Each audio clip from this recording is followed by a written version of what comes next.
Starting later this month, Alberta will allow Sikhs who wear turbans to ride motorcycles without a helmet. The province says it's about freedom of religion. Transportation Minister Brian Mason says there's already a similar exemption for off-highway vehicles. Sikhs started pushing for this change in Alberta in 2015, but it happened a lot earlier than that. The change is scheduled to take effect April 12th, and I say a lot earlier than that because these two have been filling me in the commercial break here, joined by Sukhman Kar Hihar and Avneet Singh Golan. Thank you so much. You guys are both with the World Sikh Organization. This move, what was your initial reaction when you heard about this the other day? This created a lot of excitement in our community, definitely. It's the first time in Alberta history. It's a milestone for us. That it's, before this is done in BC, as you know, in Manitoba, but for Albertans, this is a big part, and we're very excited this took effect. So. And Sukhman, you were saying that this has been something that's been in the works. I know we said in our thing since I think of 2015, but you said this has been like 30 years in the making. Yeah, definitely. Thank you so much for having us on the show here today, Joel. We're looking forward to kind of sharing like our thoughts and opinions about this. The Sikh community is very excited, just because everyone's been working on this for about 30 years now, and the last 3 years it's really gained momentum. And you know, we've been sitting down with government officials and sitting down and kind of hammering out the details. And this is a very joyous occasion for the entire Sikh community in Alberta. Yeah, let's break this down, because I think a lot of people, including myself, might not know why this is so important. So maybe explain to me the significance of the turban and why it's important that this law comes into place. The Sikh turban is a very key thing. It's not just a hat that you put on every morning you wake up. It's not a piece of cloth. It identifies us. As a Sikh, it identifies, we stand out in a crowd, and it identifies us, who we are and what our beliefs are. And a turban for us is an article of faith. Is something we keep on ourselves all the time, 24 hours, 7 days a week.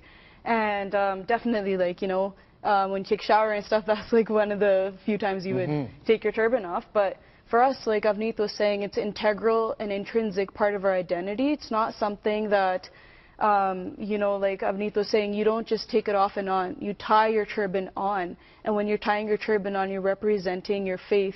And so for us, like, getting a helmet exemption is very important, because it's important for people to be able to practice their faith and get that accommodation. And I know there are a lot of concerns, but that's something that we can have a discussion about. And let's have that discussion, because some out there may be saying, okay, I understand that it's important for your religion, but safety as well is important. Definitely. And this is a law that was in place. Obviously now there's an exemption. So what would your response be to those who say, you know, I get that this is a religious thing, but you got to be safe too? Well, that is a valid point, but from BC having this, from all the stats being pulled, they have said Sikhs, this is increased by 0.01%, which is minimum. The risk has been increased only by 0.01%, and like we said, the last 3 years, we've been working very closely in getting that research and getting that data done.